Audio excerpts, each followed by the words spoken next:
الحمد للہ وکفی وسلام علی عبادہ الذین اصطفی اما بعد اعوذ باللہ من الشیطان الرجیم بسم اللہ الرحمن الرحیم النبی اولی بالمؤمنین من انفسہم سبحان ربک رب العزت عما یصفون وسلام علی المرسلین والحمد للہ رب العالمین اللہم صلی علی سیدنا محمد وعلی آل سیدنا محمد وبارک وسلم۔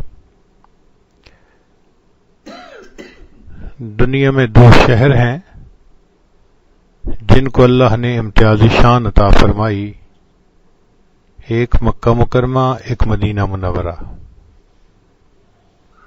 دونوں انوارات سے، تجلیات سے بھرے ہوئے شہر ہیں۔ مکہ مکرمہ کو اللہ کے خلیل نے بسایا اور مدینہ طیبہ کو اللہ کے پیارے حبیب صلی اللہ علیہ وسلم نے آباد فرمایا۔ مکہ مکرمہ سے دین کی ابتدا ہوئی، مدینہ طیبہ پہ دین کی انتہا ہوئی۔ مکہ مکرمہ میں نبی علیہ الصلوۃ والسلام کے اجداد مدفون اور مدینہ طیبہ میں اللہ کے پیارے حبیب صلی اللہ علیہ وسلم خود مدفون۔ دونوں شہر نبی ہیں، دونوں میں ہر وقت انوارات کی بارش ہے۔ بمکہ بینی از توحید نورے، بیسرب از حبیب اللہ ظہورے، گریں دو شہر ایماں را ندیدے، جدیدی گردرین دنیا رسیدے۔ اے دوست، اگر تم نے اپنی زندگی میں ان دو شہروں کو نہیں دیکھا تو دنیا میں آ کے تم نے بھلا دیکھا ہی کیا ہے۔ اللہ کے محبوب صلی اللہ علیہ وسلم محبوب کل جہاں ہیں۔ اللہ تعالیٰ کے تو محبوب ہیں ہی، پورے جہان کے محبوب۔ ذرا غور کریں کہ دنیا میں جو مخلوقات ہیں ان کو چار طرح سے تقسیم کیا گیا: جمادات، نباتات، حیوانات اور انسان، چاروں کے محبوب۔ جمادات کہتے ہیں پہاڑوں کو، پتھروں کو۔ نبی علیہ السلام ان کے بھی محبوب۔ چنانچہ اللہ کے محبوب صلی اللہ علیہ وسلم کے ہاتھ میں کنکریاں تھیں جنہوں نے کلمہ پڑھا، تو کنکریوں کا کلمہ پڑھنا اس بات کی دلیل ہے۔ سیدنا صدیق اکبر عنہ کے گھر میں دو پتھر تھے، ایک کا نام تھا متکلم اور ایک کا نام تھا متقی۔ متکلم اس لیے اس کو کہتے تھے کہ نبی علیہ السلام جب بھی تشریف لاتے تھے تو متکلم سلام کرتا تھا، اور متقی اس کو کہتے تھے کہ نبی علیہ السلام جب تشریف فرما ہوتے تھے تو لیفٹ سائیڈ اس کے اوپر تکیہ لگاتے تھے، ٹیک لگاتے تھے، تو اس کا نام متقی پڑ گیا تھا۔ پتھر بھی اللہ کے محبوب صلی اللہ علیہ وسلم سے محبت۔ اب اس کی دلیل مانگنی ہو تو نبی علیہ السلام جب حجۃ الوداع سے واپس تشریف لائے اور جبل احد پر نظر پڑی تو فرمایا احد جبل یحبنا ونحبہ، احد پہاڑ ہم سے محبت کرتا ہے، ہم احد پہاڑ سے محبت کرتے ہیں۔ تو جمادات کے بھی محبوب۔ پھر اس کے بعد نباتات۔ نباتات کہتے ہیں شجر، درخت وغیرہ۔ چنانچہ حدیث مبارکہ میں ہے کہ اللہ کے محبوب صلی اللہ علیہ وسلم جس راستے سے چلتے تھے درختوں کی شاخیں جھک جاتی تھیں، درخت سلام کرتے تھے، اور اگر اللہ کے محبوب صلی اللہ علیہ وسلم نے کہیں قضائے حاجت سے فارغ ہونا ہوتا تھا تو درخت اس جگہ پر ایک جھنڈ بنا دیتے تھے۔ درختوں کے بھی محبوب۔ اور دلیل پوچھنی ہو تو مشہور روایت ہے کہ نبی علیہ الصلوۃ والسلام نے شروع میں جب جمعے کا خطبہ دینا شروع فرمایا تو ایک کھجور کا تنا تھا جس کو استوانہ حنانہ کہتے ہیں، اس کے ساتھ ٹیک لگا کر خطبہ دیا کرتے تھے۔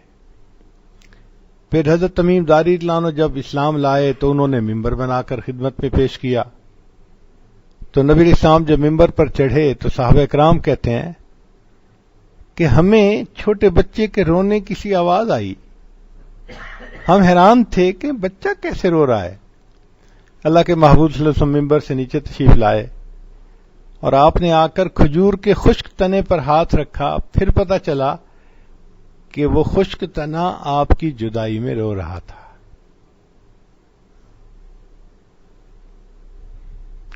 تو جمادات کے بھی محبوب اور نباتات کے بھی محبوب، پھر حیوانات، تو حیوانات کے تو محبوب ہونے کے بہت واقعات ہیں۔ چنانچہ اللہ کے محبوب صلی اللہ علیہ وسلم سے بعض حیوانات نے کلام کیا، اونٹ نے ایک دفعہ کلام کیا، ہرنی نے کلام کیا، بہت سارے ایسے واقعات ہیں۔ تاہم کتابوں میں یہ واقعہ لکھا ہے کہ حلیمہ سعدیہ ایک دن اپنی بیٹی سے کہنے لگی کہ بیٹی، شیمہ اس کا نام تھا، آج اتنی دیر ہو گئی اور آپ بکریاں چرانے نہیں گئیں؟ تو وہ کہنے لگی کہ امی میں اکیلی ہوں، بکریاں زیادہ ہیں، دھوپ کی وجہ سے میں بھاگ بھاگ کے تھک جاتی ہوں، مجھ سے یہ بکریاں کنٹرول نہیں ہوتی، مجھے کوئی ہیلپ چاہیے۔ تو ماں نے کہا کہ بیٹی تیرا والد بھی بوڑھا ہے، بیمار ہے، میں بھی بوڑھی بیمار ہوں، تم ہی ہو گھر میں جو جوان العمر ہو، تو یہ تو تمہیں ہی کام کرنا پڑے گا۔ اس نے جواب دیا کہ امی اگر میری ہیلپ ہوگی تو میں جاؤں گی، اکیلے مجھ سے نہیں ہوتا۔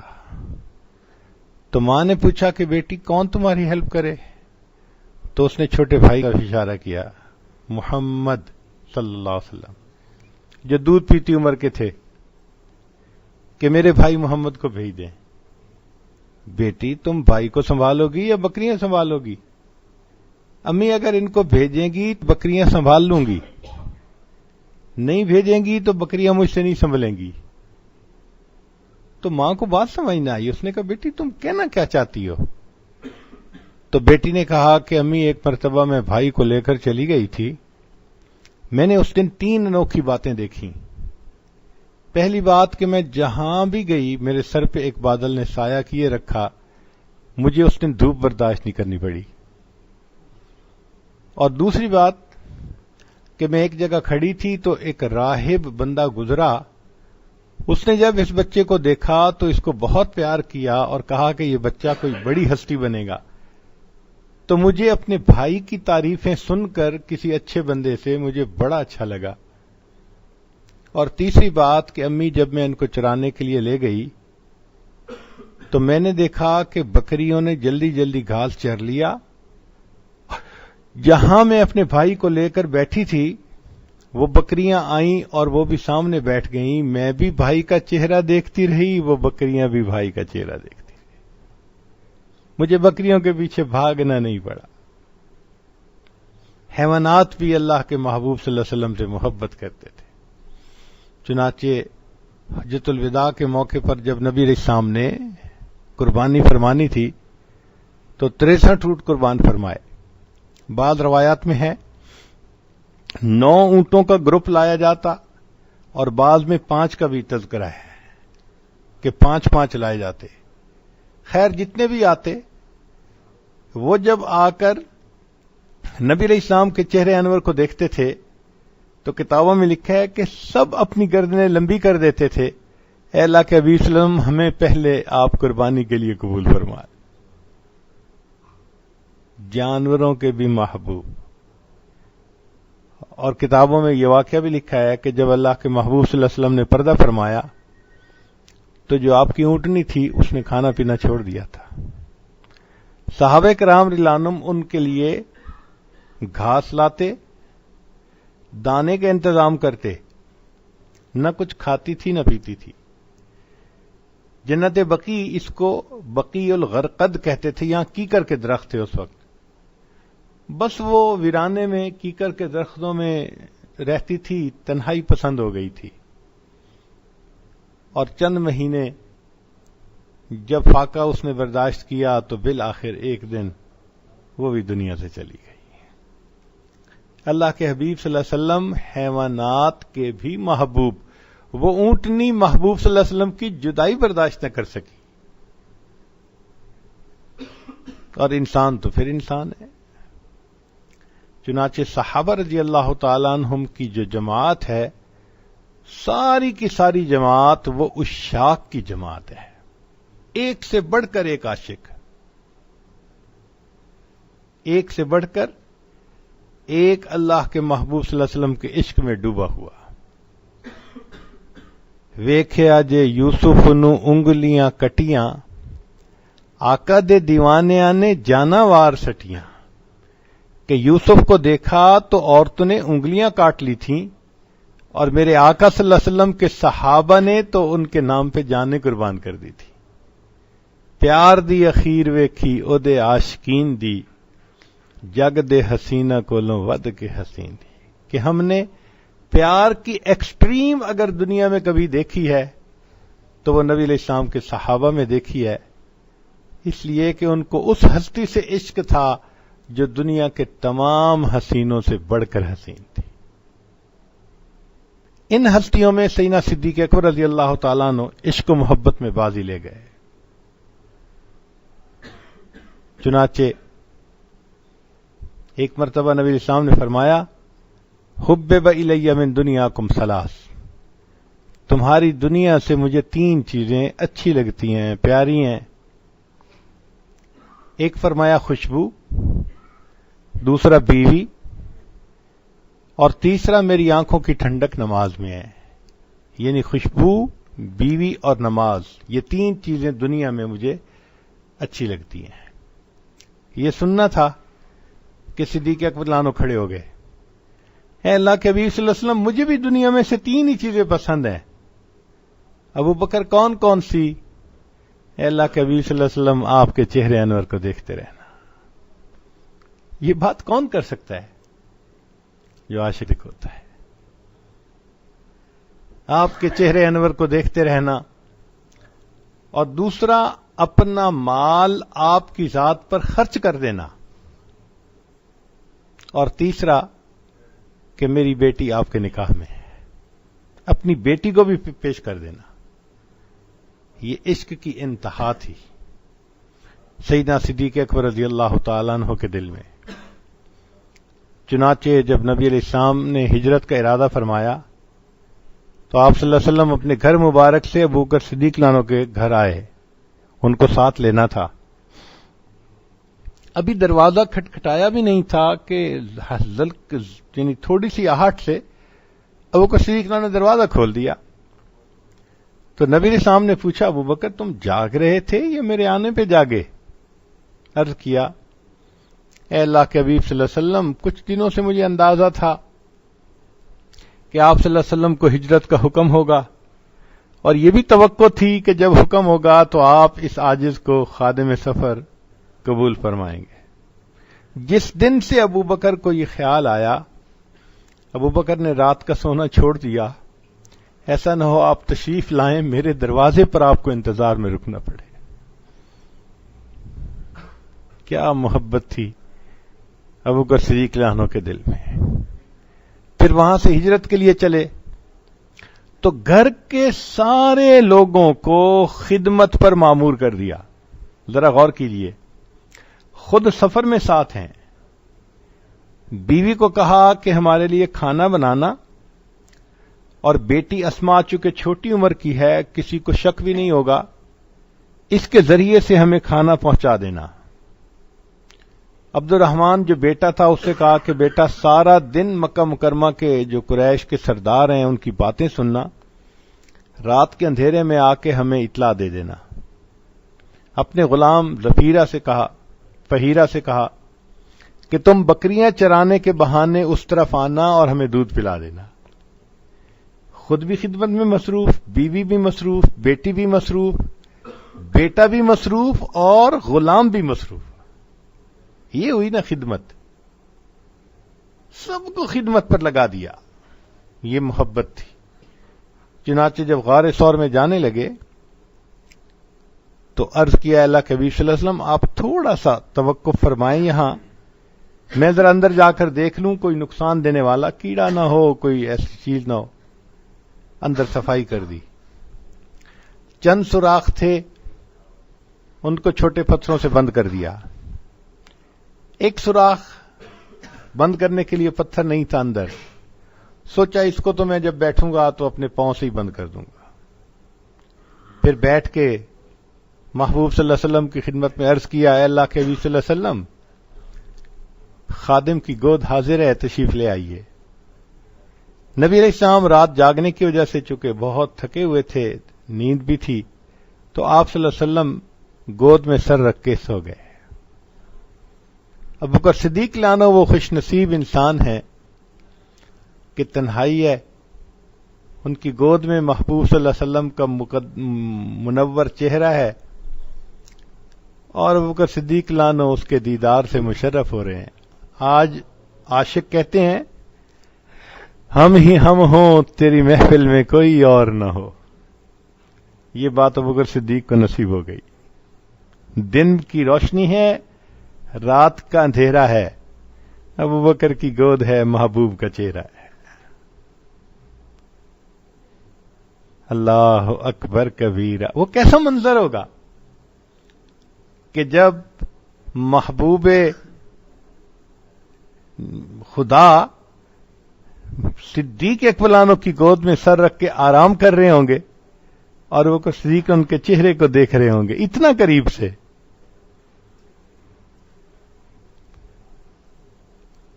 آج لوگ کہتے ہیں کتاب کھول کے بیٹھوں تو آنکھ روتی ہے, ورق ورق تیرا چہرہ دکھائی دیتا ہے.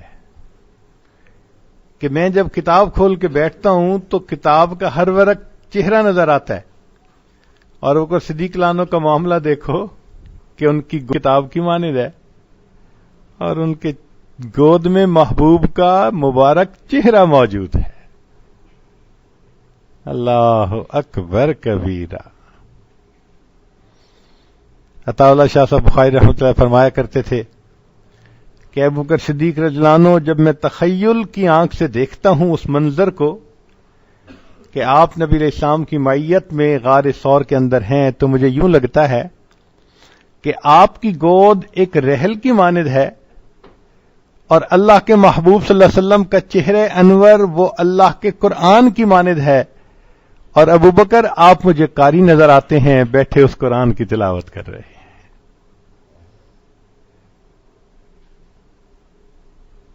ایک طرف عشق صدیق ہے اور دوسری طرف حسن رسول ہے. کائنات نے ایسا منظر نہیں دیکھا ہوگا. دونوں ایکسٹریم, ایک طرف عشق صدیق کی انتہا, سبحان اللہ.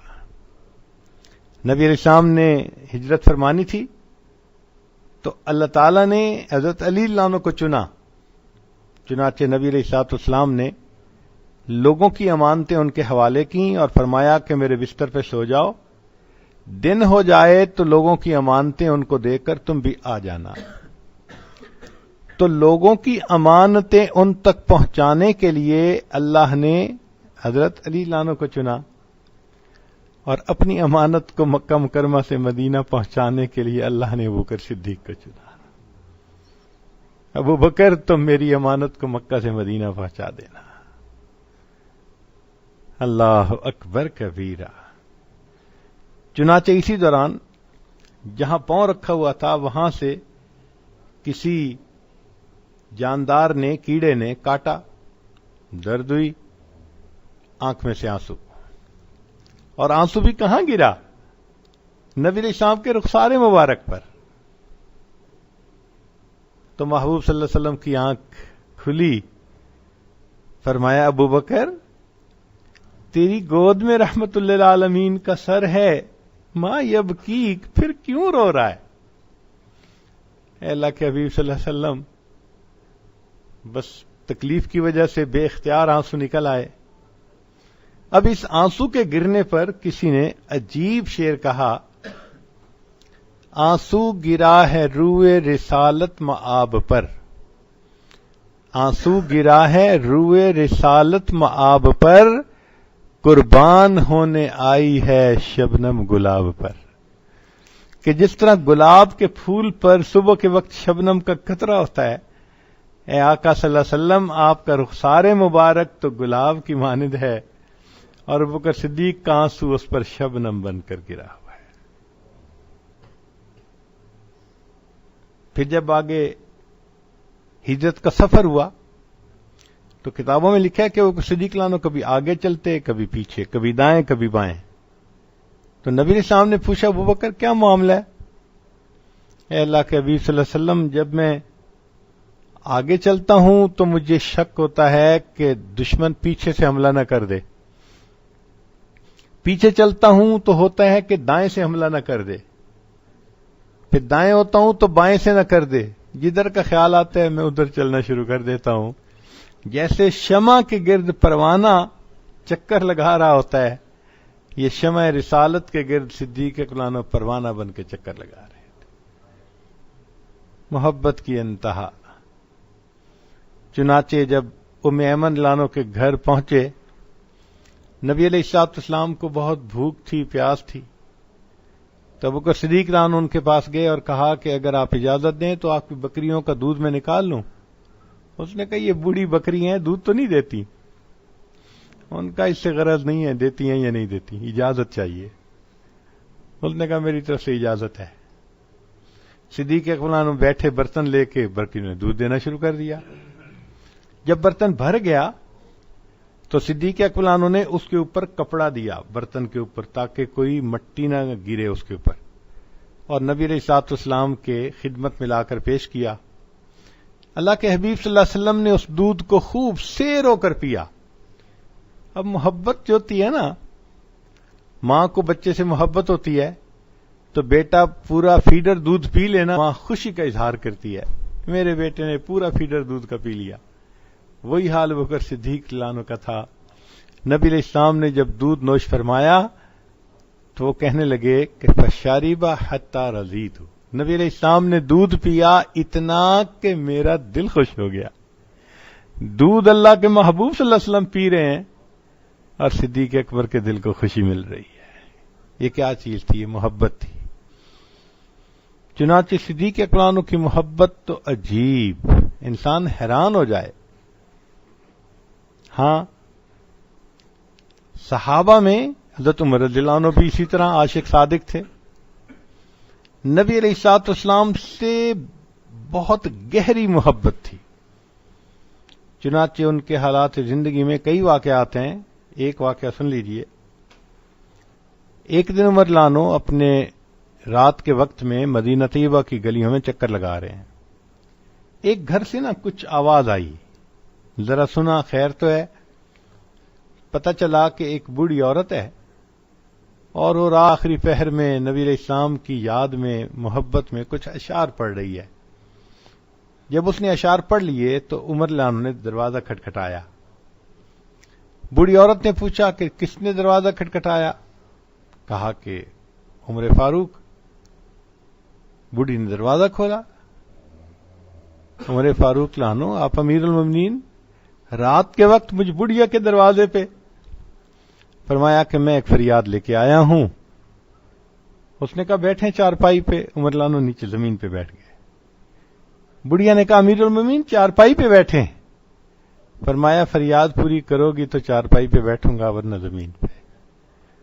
اس نے کہا میں بڑھیا کیا فریاد پوری کر سکتی ہوں؟ فرمایا تم نے جو ابھی شعر پڑھے ہیں نا نبی علیہ السلام کی محبت میں، ان کے آخر میں تم نے جو شعر پڑھا ہے اس کا یہ مضمون تھا کہ اے اللہ مجھے قیامت کے دن اپنے حبیب صلی اللہ علیہ وسلم کے قدموں میں جنت میں جگہ عطا فرما دینا. میری فریاد یہ ہے اپنے شعر کو تھوڑا سا تبدیل کر کے عمر کا نام شامل کر دو تاکہ ترجمہ یہ بن جائے کہ اللہ قیامت کے دن مجھے اور عمر بن الخطاب کو محبوب کے قدموں میں جنت میں جگہ عطا فرما دینا. محبت کی انتہا. سیدنا عثمان غنی رضی اللہ تعالیٰ عنہ نبی علیہ الصلوۃ والسلام کی دعوت کرتے ہیں اور پھر لینے کے لیے گھر آتے ہیں. جب نبی علیہ السلام گھر سے چلے تو عثمان غنی لانو آپ کے دونوں قدموں کی طرف، قدمین کی طرف دیکھتے جا رہے ہیں، نیچے ہی نظر رہی پورا راستہ. باقی صحابہ بھی حیران کہ آج عثمان کے اوپر کیا کیفیت ہے.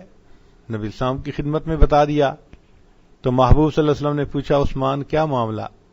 اے اللہ کے حبیب صلی اللہ علیہ وسلم، آج میرے گھر میں وہ ہستی مہمان آئی، میں نے دل میں نیت کی تھی آپ اپنے گھر مبارک سے لے کر میرے گھر تک جتنے قدم چل کر آئیں گے عثمان اتنے غلام اللہ کے راستے میں آزاد کرے گا.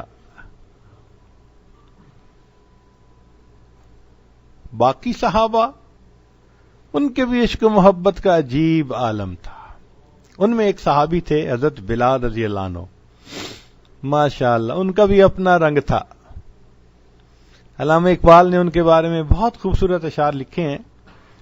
چمک اٹھا جو ستارہ تیرے مقدر کا، حبش سے تجھ کو اٹھا کر حجاز میں لایا.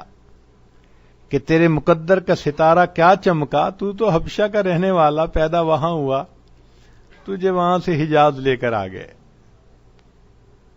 اللہ اکبر. اور پھر وہ لکھتے ہیں کہ اے بلال لانو آپ کے دل میں کیا محبت تھی کہ آپ بیٹھے ہوئے نبی علیہ الصلوۃ والسلام کو محبت کی نگاہوں سے دیکھتے تھے. ان اشعار میں ان کو لکھا ہے ادائے دید سراپا نیاز تھی تیری. ادائے دید یعنی دیکھنے کا جو تیرا انداز تھا نا، ادائے دید سراپا نیاز تھی تیری، کسی کو دیکھتے رہنا نماز تھی تیری. ہے بلال لانو، محبوب صلی اللہ علیہ وسلم کا چہرہ دیکھتے رہنا ایسا تھا آپ کے لیے جیسے آپ نماز پڑھ رہے. اس لیے جب نبی علیہ السلام نے پردہ فرمایا تو بلال لانو نے پھر اذان کہنی چھوڑ دی. صحابہ لانو کو بتا دیا کہ پہلے میں اذان دیتا تھا، محبوب صلی اللہ علیہ وسلم کے چہرے انور کا دیدار کرتا تھا، اب اذان دوں اور دیدار نہ کروں گا تو مجھ سے برداشت نہیں ہوگا. حضرت شیخ الحدیث رحمۃ اللہ علیہ نے لکھا ہے کہ اس کے بعد بلال لانو نے بقیہ زندگی میں صرف 2 اذانیں دیں. ایک اذان جب بیت المقدس فتح ہوا، اس موقع پہ امیر المومنین عمر ابن الخطاب لانو نے حکم دیا تو امیر المومنین کے حکم کو ٹالنے کی گنجائش نہیں تھی. بلال لانو نے ایک اذان وہاں دی. اور دوسری اذان کا واقعہ کہ ایک مرتبہ بلال لانو شام میں تھے، خواب میں نبی علیہ السلام کی زیارت نصیب ہوئی. اللہ کے حبیب صلی اللہ علیہ وسلم نے فرمایا بلال کیا سرد مہری ہے، اتنا عرصہ گزر گیا ملنے کے لیے نہیں آتے. آنکھ جو کھلی، بیوی کو کہا کہ تیاری کرو اب میں دوبارہ نہیں سوؤں گا. سفر، چنانچہ سفر کر کے مدینہ طیبہ پہنچے، محبوب صلی اللہ علیہ وسلم کی خدمت میں سلام پیش کیا. اتنے میں نماز کا وقت ہو گیا. اب صحابہ رضوان نے عرض کیا کہ اذان دے دیجئے، انکار کیا. اتنے میں دونوں شہزادے حسنین کریمین تشریف لے آئے اور انہوں نے کہا کہ ہمیں نانا جان کے زمانے کی اذان سنا دیجئے. اب ان کی جو درخواست تھی وہ ایسی تھی کہ انکار کی گنجائش نہ تھی.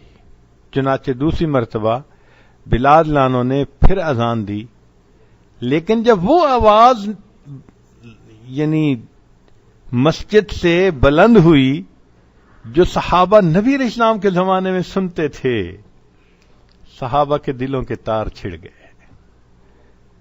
ان کو محبوب صلی اللہ علیہ وسلم کی یاد آئی، آنکھوں سے آنسو. حضرت شیخ الحدیث رحمۃ اللہ فرماتے ہیں کہ جو قریب کے گھروں کی عورتیں تھیں انہوں نے وہ اذان سنی، ان کو یقین نہیں آتا تھا اپنی آنکھوں پہ کہ ہم یہ آواز پھر سنیں گے. تو انہوں نے اپنے سروں پہ چادریں لیں، برقعے لیے اور وہ دیکھنے کے لیے کہ کون اذان دے رہا ہے مسجد کے قریب آ گئیں.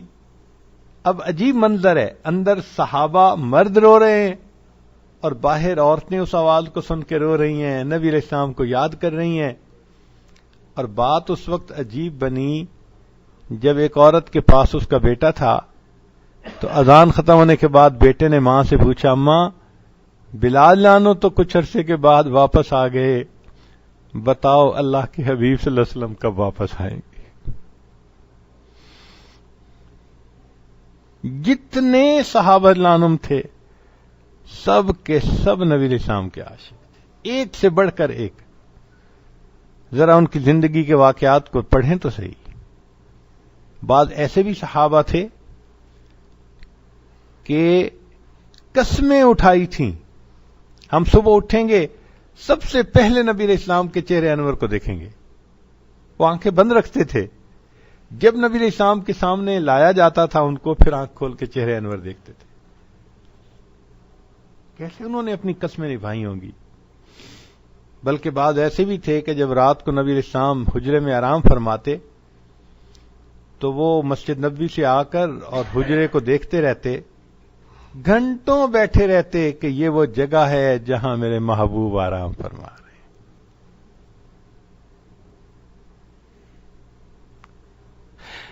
اللہ اکبر کبیرہ. یہ عشق تھا، یہ محبت تھی صحابہ رضوان عنہم کے دلوں میں. کیا مرد، کیا عورت، بچے، بوڑھے، ہر بندے کے دل میں نبی علیہ السلام کے ساتھ ایسی محبت تھی. چنانچہ احد کے میدان میں جب یہ خبر اڑی کہ نبی علیہ السلام شہید ہو گئے تو یہ خبر مدینہ پہنچی. ایک انصاریہ صحابی کہتی ہیں کہ نہیں، جب تک میں خود ویریفیکیشن نہیں کر لوں گی میں نہیں مانوں گی. چنانچہ اپنی اونٹنی پہ سوار ہوئی اور احد پہاڑ کی طرف بڑھی. راستے میں ایک صحابی ملے تو وہ پوچھتی ہیں، ما بال محمد، محمد صلی اللہ علیہ وسلم کا کیا حال ہے، کیا خبر ان کی؟ وہ کہتے ہیں کہ مجھے تو معلوم نہیں، البتہ میں نے دیکھا کہ تمہارا بیٹا فلاں جگہ شہید ہوا پڑا ہے.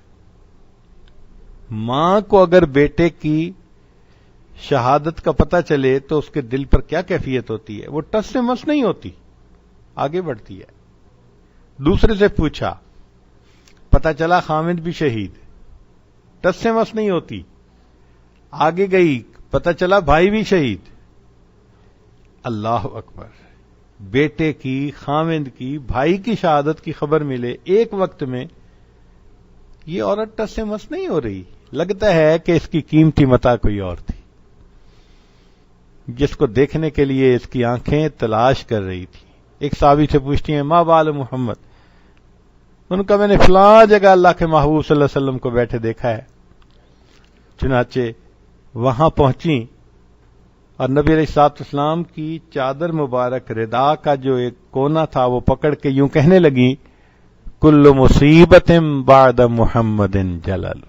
محمد صلی اللہ علیہ وسلم کو دیکھنے کے بعد میرے لیے سب مصیبتیں برداشت کرنی آسان ہے. یہ عورتوں کی محبت تھی. نبی علیہ السلام نے ایک مرتبہ اعلان فرمایا کہ اللہ کے راستے میں نکلنے کی تیاری کرو. مدینہ طیبہ کے ہر گھر میں تیاری ہو رہی ہے. ہر عورت خامد کو، بھائی کو، بیٹے کو، جو بھی محرم تھا تیار کر رہی ہے. ایک ایسا گھرانہ ہے کہ جس میں ایک عورت اپنے دودھ پیتے بچے کو لے کے بیٹھی ہے، زاروں قطار رو رہی ہے. خامد پہلے شہید ہو چکے، اب گھر میں کوئی اور محرم مرد نہیں ہے. ان کو غم یہ ہے کہ آج کوئی میرا محرم مرد ہوتا، میں بھی تیار کر کے اس کو بھیجتی تو مجھے بھی سعادت نصیب ہوتی. میں آج محروم اس نعمت سے. خوب روئی، خوب روئی. حتیٰ کہ جب طبیعت بہت بھر آئی تو اپنے بیٹے کو اس نے اٹھایا اور لے کے نبی علیہ السلام کی خدمت میں مسجد نبی میں آ گئی. اے اللہ کے حبیب صلی اللہ علیہ وسلم، میرے بیٹے کو جہاد کے لیے قبول کر لیجیے. نبی السلام نے فرمایا، یہ دودھ پیتا بچہ ہے.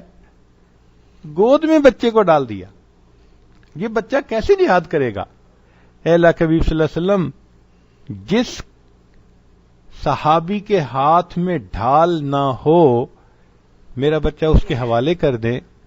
جب وہ جائے گا میدان جنگ میں اور دشمن تیروں کی بارش برسائیں گے تو تیروں سے بچنے کے لیے وہ میرے بچے کو آگے کر دے گا. میرا بیٹا دشمن کے تیروں کو بلاک کرنے کے کام آ سکتا ہے.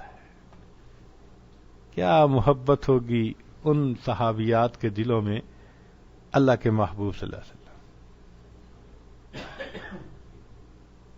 جوانوں کے دل میں اللہ کے محبوب صلی اللہ علیہ وسلم کی محبت. چنانچہ مشہور روایت ہے کہ احد کے میدان میں ایک صحابی تھے جو بہت زخمی تھے. تو ان کے کسی قریبی نے دیکھا تو پوچھا کہ بھائی تمہاری کوئی تمنا؟ کہا کہ اگر محبوب صلی اللہ علیہ وسلم کا ایک دفعہ دیدار جائے. انہوں نے کہا بہت اچھا، خون میں لت پت ہیں. انہوں نے اٹھا لیا کندھے پہ، اور نبی علیہ السلام جہاں ایک پتھر کے اوپر تشریف فرما تھے، نیچے پاؤں مبارک لٹکے ہوئے تھے، تو وہاں جا کے انہوں نے اس کو کھڑا کیا اور اس کو کہا کہ دیکھو اللہ کے نبی صلی اللہ علیہ وسلم سامنے ہیں.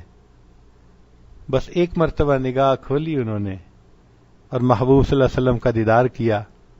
وہیں پر گرے، جان آفرین کے سپرد کر دی.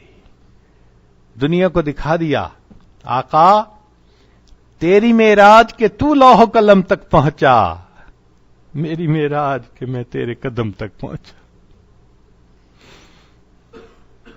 تیری معراج کہ تو لوح و قلم تک پہنچا، میری معراج کہ میں تیرے قدم تک پہنچا. عورتوں کے دل میں محبت، جوانوں کے دل میں محبت، بوڑھوں کے دل میں محبت. چنانچہ ایک بوڑھے صحابی تھے، مسجد نبی میں آتے اور خاموش بیٹھ کے نبی علیہ السلام کا چہرہ انور دیکھتے رہتے. مجلس ختم ہوتی اٹھ کے چلے جاتے. ایک دن نبی علیہ السلام نے بلایا کہ بھئی آپ کوئی بات نہیں پوچھتے، سوال نہیں پوچھتے، پابندی سے آتے ہیں چلے جاتے ہیں. اے اللہ کے نبی وسلم جب میں گھر میں ہوتا ہوں مجھے آپ کی یاد تڑپاتی ہے، میں آپ کے چہرے انور کا دیدار کرنے کی نیت سے حاضر ہوتا ہوں، لوگ سوال پوچھتے رہتے ہیں، میں چہرے انور کو دیکھتا رہتا ہوں. مجلس ختم ہوتی ہے میں واپس چلا جاتا ہوں. اللہ اکبر کبیرہ. بچوں کے دل میں نبی علیہ الصلوۃ والسلام کی محبت.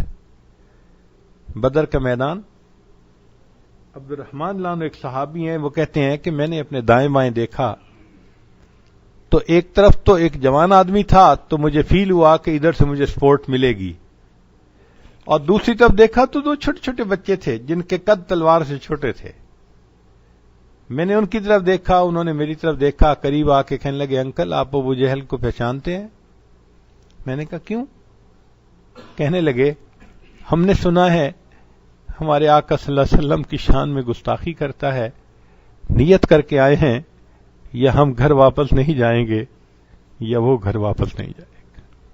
چھوٹے بچوں کے دل میں محبت کا یہ عالم، معاذ اور معوذ کے دل میں، چھوٹی بچیوں کے دل میں اللہ کے نبی صلی اللہ علیہ وسلم کے ساتھ محبت. چنانچہ غار ثور میں پہلے دن اسماء رضی اللہ تعالیٰ عنہ کھانا لائیں تو نبی علیہ السلام نے کھانا کھا لیا، اسماء چلی گئی.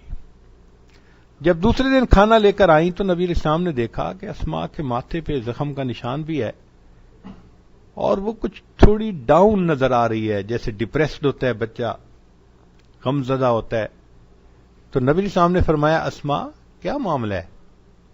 اے اللہ کے حبیب صلی اللہ علیہ وسلم کل جب آپ کی خدمت میں کھانا پیش کر کے میں واپس جا رہی تھی، مکہ مکرمہ داخل ہوئی تو مجھے ابو جہل نے دیکھ لیا. اس نے مجھے روکا، کہا اسماء بتاؤ تمہارے والد کہاں ہیں؟ وہ وہیں ہوں گے جہاں تمہارے پیغمبر اسلام ہے. تمہیں پتہ ہے؟ اے اللہ کے رسول میں نے سچ بولا کہ ہاں مجھے پتہ ہے. اس نے کہا بتاؤ کہاں؟ میں نے کہا میں نہیں بتاتی. اس نے کہا اسماء میں بہت ماروں گا. میں نے کہا نہیں میں نہیں بتاتی. اے اللہ کے حبیب صلی اللہ علیہ وسلم اچانک جو اس نے زوردار تھپڑ لگایا، میں نیچے چٹان کے ساتھ میرا ماتھا لگا، خون نکل آیا، آنکھوں سے آنسو. اس نے میرے بال پکڑ کے کھینچ کے کھڑا کیا، اسماء میں تیری جان نکال دوں گا، مجھے بتاؤ وہ کہاں ہیں؟ اے اللہ کے حبیب میں نے جواب دیا ابو جہل میری جان تیرے حوالے، میں محمد عربی کو تیرے حوالے نہیں کروں. یہ بچیوں کے دل میں اللہ کے حبیب صلی اللہ علیہ وسلم کے ساتھ محبت تھی. گویا معاشرے کے ہر فرد کو نبی علیہ السلام سے محبت تھی. تو جمادات کو محبت، نباتات کو محبت، حیوانات کو محبت، اور جتنے صحابہ تھے سب کو محبت. اللہ اکبر کبیرہ. اس لیے نبی علیہ الصلوۃ والسلام محبوب کل جہاں ہیں، سارے جہان کے محبوب، سارے جہان کے محبوب. ہم اس شہر میں ہیں اور اپنی زندگی کے حسین ترین دن گزار رہے ہیں. اس شہر ایسی نور کی بارش ہوتی ہے کہ ایک لمحہ ایک فاسق کو ولی بنانے کی استطاعت رکھتا ہے. ایک لمحہ ایک فاسق کو ولایت کے درجات تک پہنچانے کی کیپیبلٹی رکھتا ہے. اللہ نے ہمیں موقع دیا. یہاں وہ گلیاں ہوں گی جہاں اللہ کے محبوب صلی اللہ علیہ وسلم چلا کرتے تھے. کبھی جمعہ مسجد میں نماز پڑھی، کبھی قباء میں نماز پڑھی، کبھی مسجد نبوی میں نماز پڑھی. قدم قدم پہ یادیں ہیں. ذرا تصور کی آنکھ سے دیکھنے کی ضرورت ہے، سوچنے کی ضرورت ہے. ہمیں اللہ تعالی نے اپنے فضل سے جو یہاں پہنچایا، یہ اللہ کا کرم، اللہ کا کرم.